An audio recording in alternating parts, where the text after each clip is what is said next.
To save her daughter from a con man husband, she first had to destroy her daughter's world.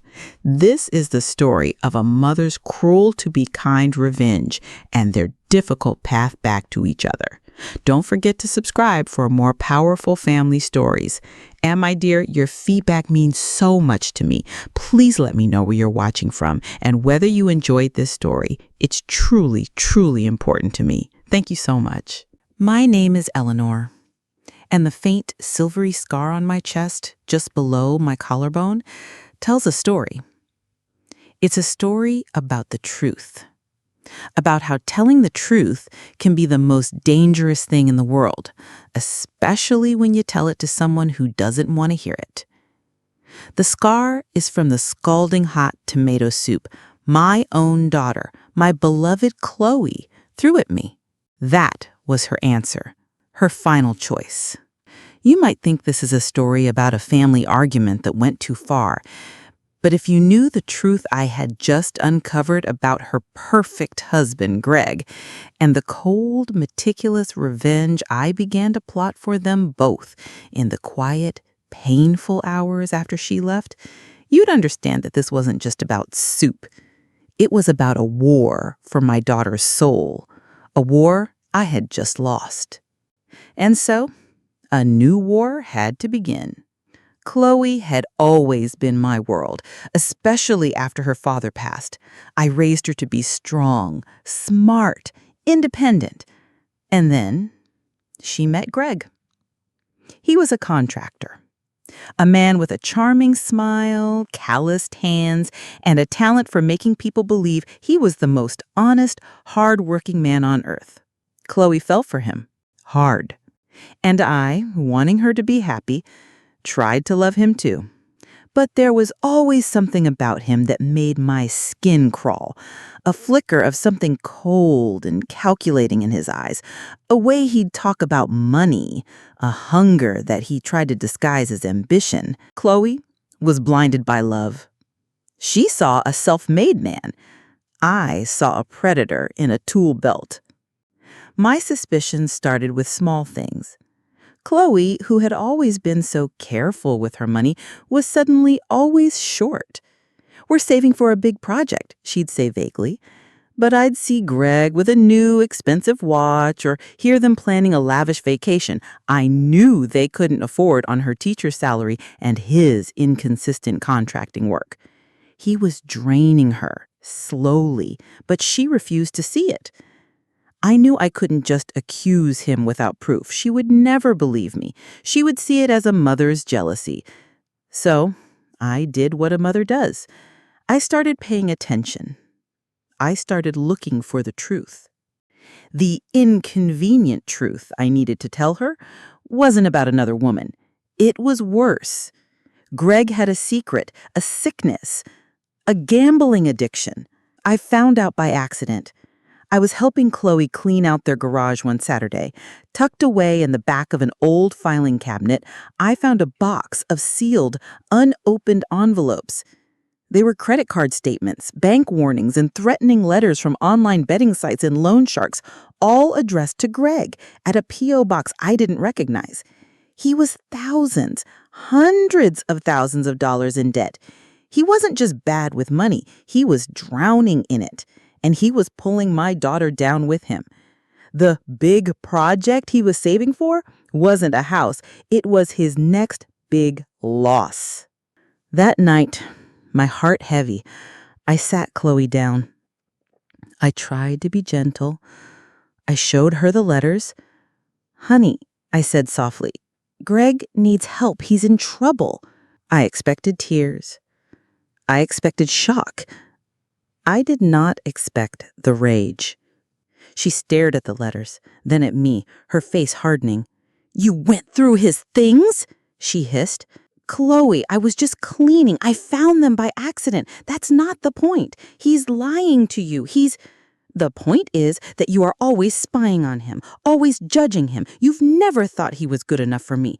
It's not about being good enough. This is about a sickness, an addiction. He is stealing from you, from your future to feed it. "He is not stealing," she screamed. "He's an investor. He takes risks, something you, with your pathetic little life, could never understand. You're just jealous, jealous of him, jealous of our happiness." The words were a physical blow, but the worst was yet to come.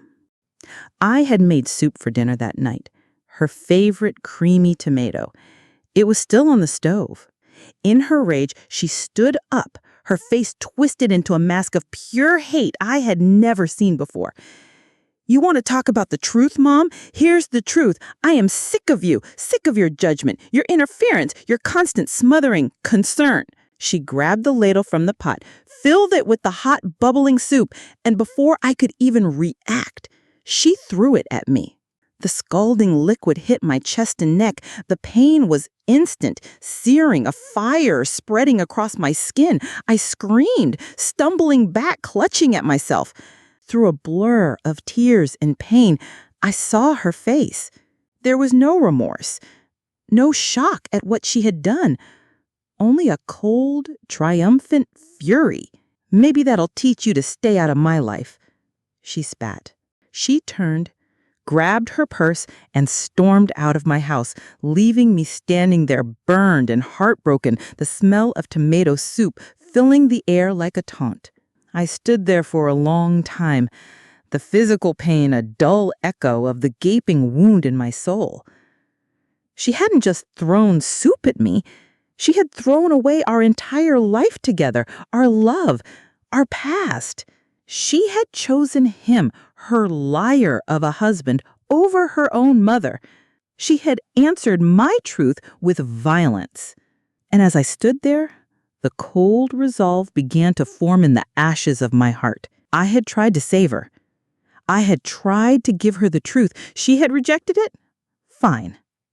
My love had failed, so now I would have to try something else. Something much, much colder. My daughter wanted to defend her husband? Good.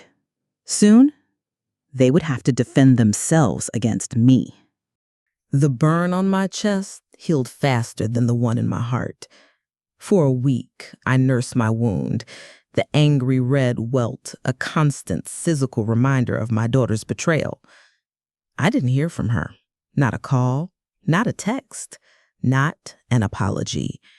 In her mind, she was the victim, and I, the aggressor who had dared to speak the truth. That silence, that utter lack of remorse, was the final confirmation.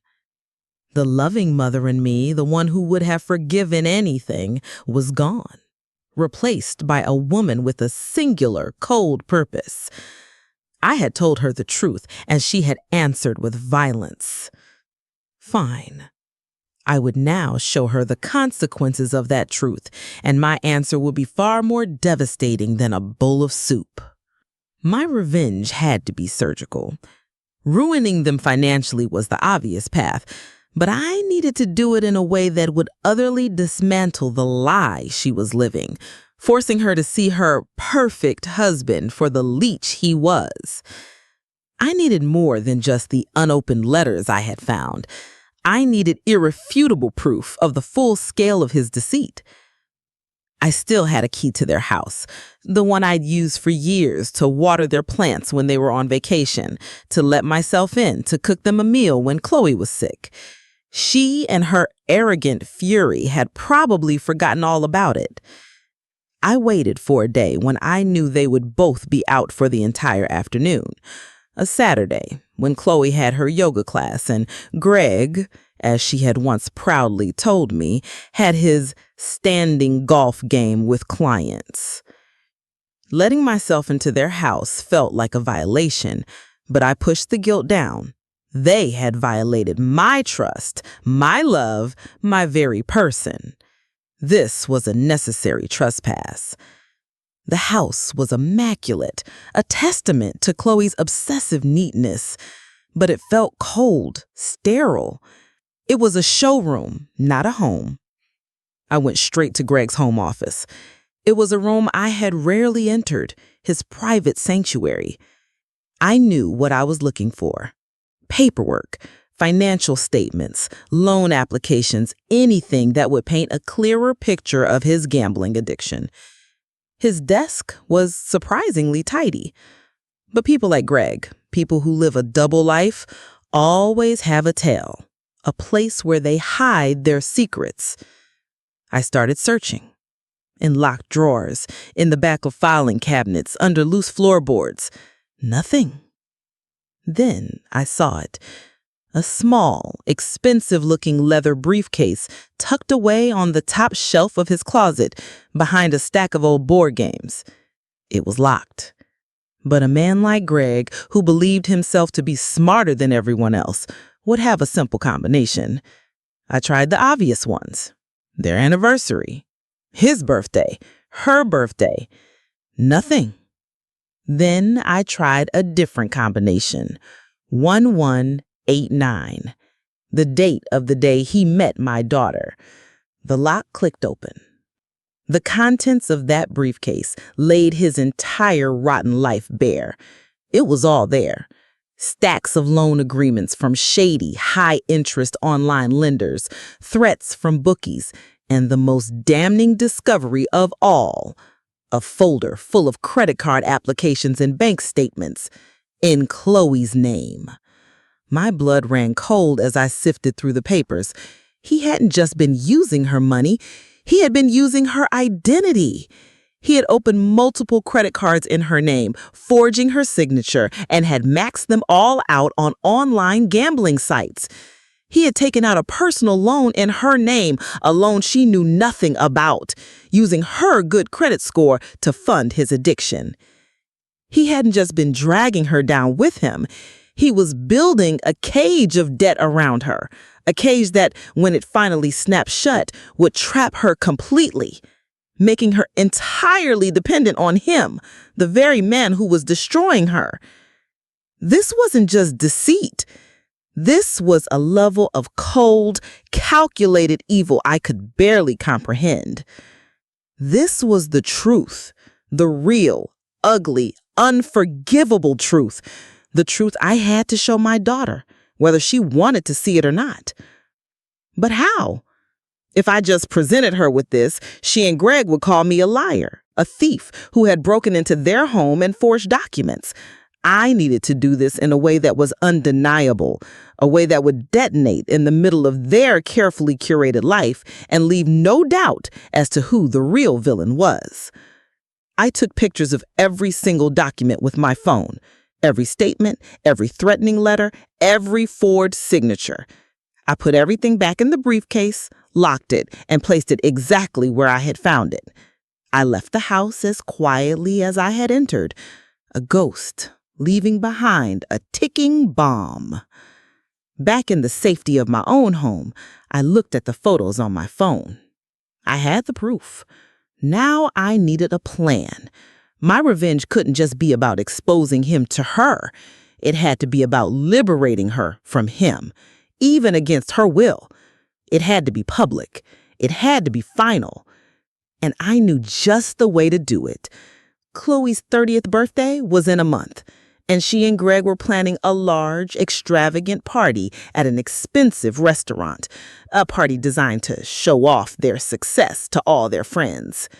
It was meant to be a celebration of her life. I smiled, a cold, grim smile.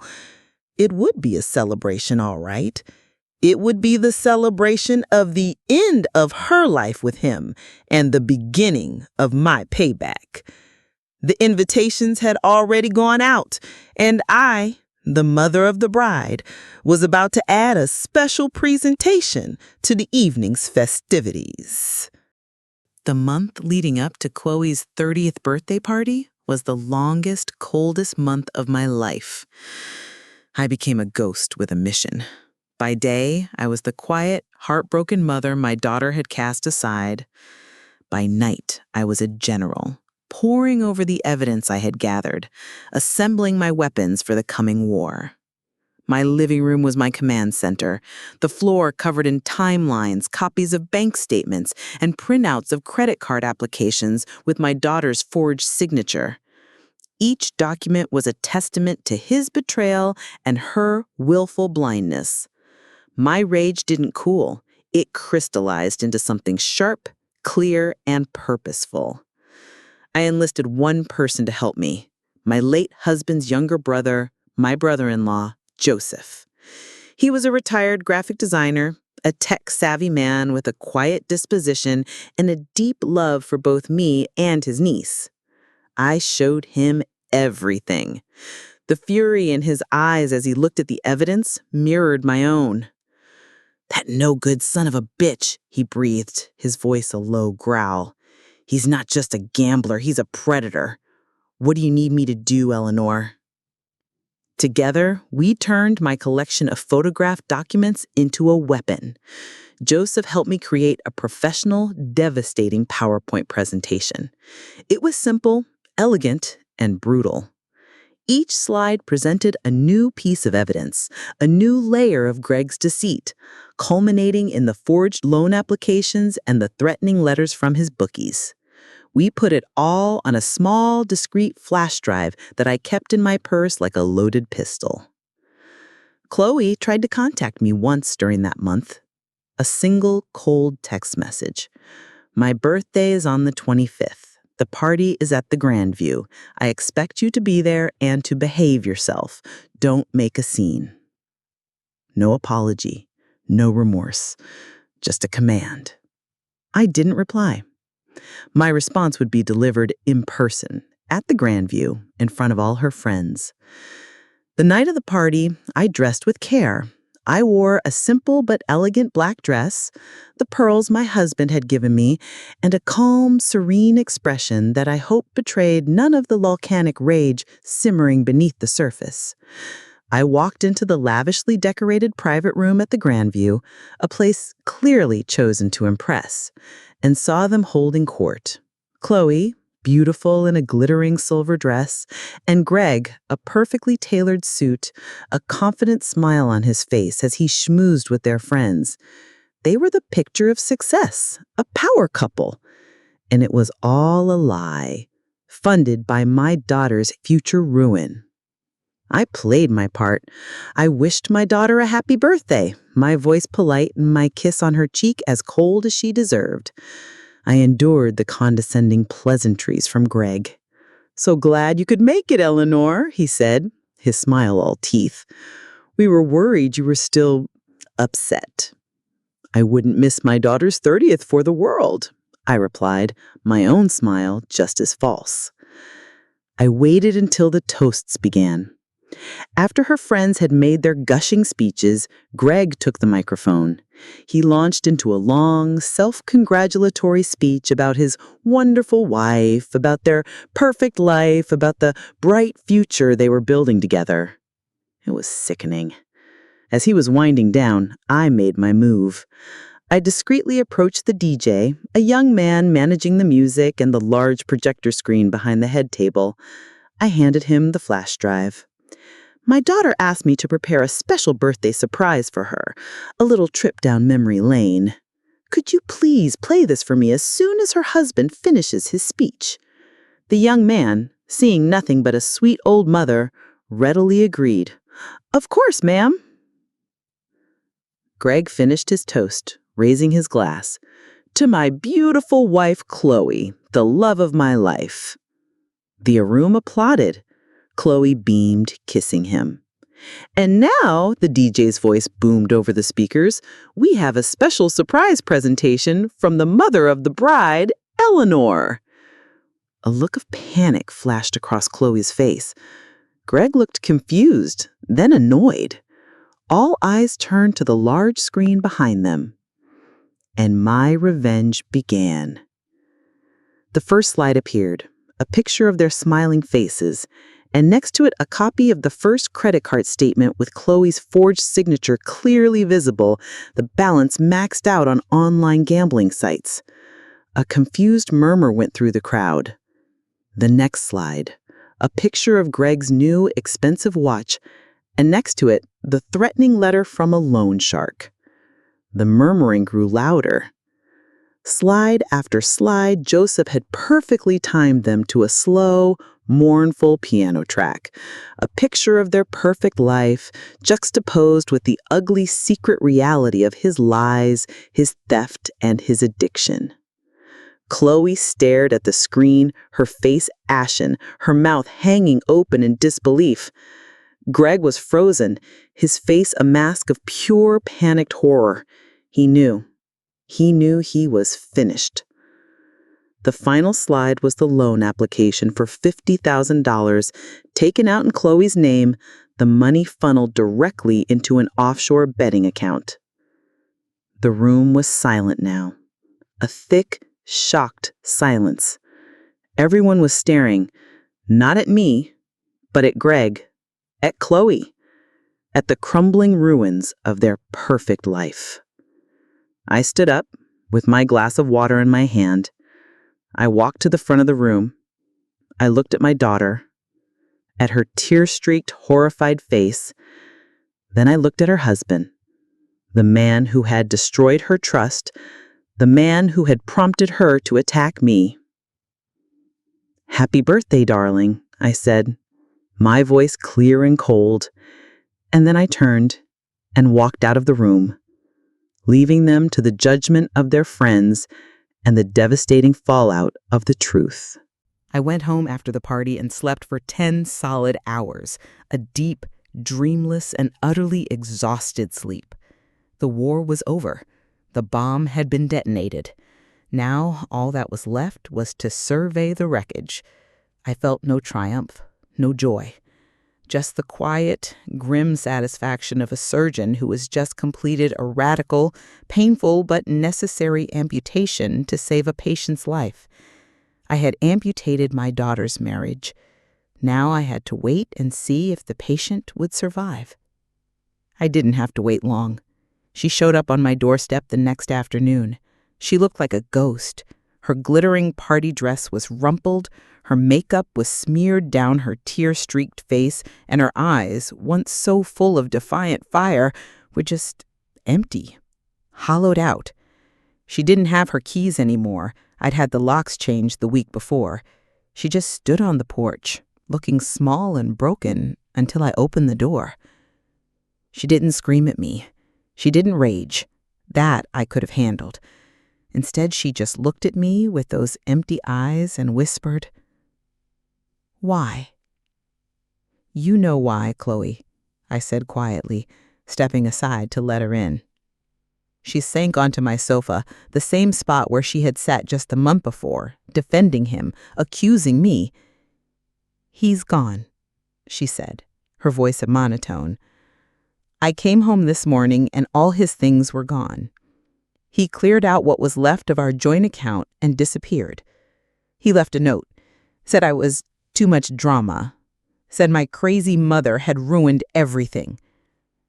I just nodded, my heart aching for her, but my face remained a calm mask.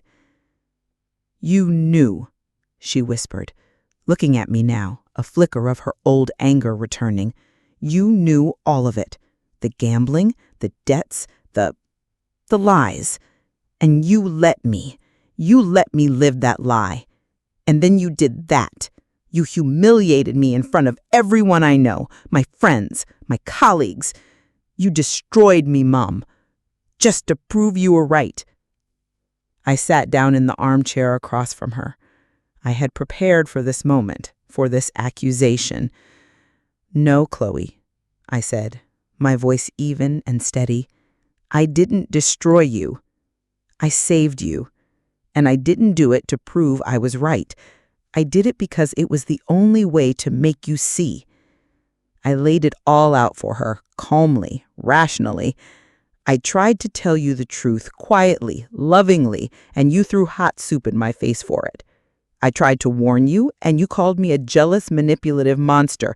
You chose his lies over my love, over the evidence of your own empty bank account. You were so deep in his web, so convinced of the fairy tale he was selling, that words were useless. You needed to see him for what he was, not hear it from me. So I gave you a truth you couldn't deny. I put his deceit on a projector screen for the whole world to see, because that was the only way to break his spell over you. Was it cruel? Yes. Was it public? Yes. Was it humiliating for you? Terribly. And for that, a part of my heart will ache for the rest of my life. But it was also necessary, because he was about to drag you into a level of debt and ruin you might never have recovered from. He had already committed criminal fraud in your name. That $50,000 loan, that was just the beginning. I had a choice, Chloe. Stand by and watch you drown, or throw you a life raft made of a hard, ugly, painful truth. I chose the truth. She wept then, the kind of deep, soul-wrenching sobs that come from a place of utter devastation. She was crying for her lost love, for her shattered illusions, for her own foolishness. And she was crying for us, for the relationship she had broken. I didn't go to her. I didn't comfort her. Not yet. This was a pain she had to feel, a truth she had to process on her own. My revenge on her wasn't the public humiliation. It was this moment. The moment she was forced to sit in the rubble of her own choices and finally see the truth without me there to soften the blow, without me there to fix it for her. She stayed for hours. We talked more than we had in years. She asked to see the evidence I had collected, and I showed her everything. The credit card statements, the loan applications with her forged signature, the threatening letters from the bookies. With each page, her anger at me slowly, visibly began to transfer to where it belonged, to Greg, and to herself for being so willfully blind. By the time evening fell, she was exhausted, emotionally drained, but her eyes were clear for the first time in years. The spell was broken. "What do I do now, Mom?" she asked, her voice small, like a little girl's. "Now you start over. You report the fraud to the police, you hire a lawyer, you clean up the mess he made, and you rebuild your life. And this time, you build it on a foundation of your own strength, not on some man's charming lies." Will you help me?" she asked, her voice full of a new fragile humility. I looked at my daughter, my beautiful, broken, and finally free daughter. The ice around my own heart began to melt. "Of course, baby girl. Of course I'll help you. I've been waiting for you to ask." The months that followed the disastrous birthday party were a landscape of quiet, painstaking reconstruction. Chloe didn't move back in with me. We both knew that would be a mistake, a return to an old dynamic that no longer served us. Instead, with my financial help, this time offered not as a blank check, but as a structured, supportive loan, she found her own small apartment, a safe haven where she could begin to untangle the wreckage of her life. Her divorce from Greg was brutal, but swift. Armed with the irrefutable evidence of his financial fraud, her lawyer made quick work of them. He was left with nothing but his gambling debts and a reputation in tatters. He tried to contact Chloe several times, his messages shifting from rage to pathetic pleading. She, with a strength I had not seen in her in years, blocked his number and instructed her lawyer to handle all communication. The viper had been defanged. Our healing, Chloe's and mine, was a much slower, more delicate process. It wasn't about big, dramatic declarations of forgiveness. It was built in small, quiet moments. It was in the weekly dinners I'd have at her new apartment, where she would cook for me, a simple, heartfelt reversal of our old roles. It was in the long phone calls where she would talk about her therapy sessions, about the difficult work she was doing to understand her own willful blindness, her own choices. She never explicitly asked for forgiveness for throwing the soup at me, and I never demanded it. The apology was in her actions, in the new, profound respect she showed me. It was in the way she started asking for my advice again, not as a child to a parent, but as one adult woman to another. One afternoon, we were sitting on the porch of my house, drinking iced tea. "I finally understand, Mom," she said quietly, looking out at the garden. "Why you were so hard on me about him." "I wasn't hard on you, Chloe," I corrected her gently. "I was trying to be truthful with you. There's a difference." "No," she said, shaking her head. "You were hard. You had to be. I wouldn't listen to anything else. My love for him, it made me deaf and blind. I'm so sorry I made you the enemy." "You were his victim, honey. And in a way, so was I. We don't have to be enemies anymore." That was as close to a formal apology and forgiveness as we ever got, and it was more than enough. The wound had scarred over, no longer an angry, open sore, but a silvery reminder of a battle we had fought and won together. My revenge had been a terrible, risky gamble. I had destroyed my daughter's life to save it. I had been forced to become the monster in her story so she could finally see the real monster standing right beside her. It was a cruel kind of love, a mother's last desperate resort. And looking at her now, my strong, wise, beautiful daughter, free from him, building her own life on a foundation of truth and self-respect, I knew, without a single doubt, that it had been worth it. A year later, Chloe started her own business, a small, independent consulting firm helping nonprofits with their branding and marketing, the very thing Greg had pretended to admire in her before twisting it to his own ends. She was good at it. She was thriving. She brought her first big contract over to my house to celebrate. We opened a bottle of champagne. "To new beginnings," she said, raising her glass, her eyes shining with a clear, confident light I hadn't seen since she was a little girl full of impossible dreams. "To the truth," I replied, clinking my glass against hers. As I watched my daughter, so full of life and purpose, I thought about my story, my confession. I had told my daughter the truth about her husband, and she had answered by throwing hot soup at me. And I, in turn, had answered that by refusing to back down, by forcing her to see the truth no matter how much it hurt. I had destroyed their life, the false, glittering life built on his lies and her denial. And from the ashes, my daughter, my real daughter, had risen, stronger, wiser, and finally, truly free. And in her freedom, I found my own.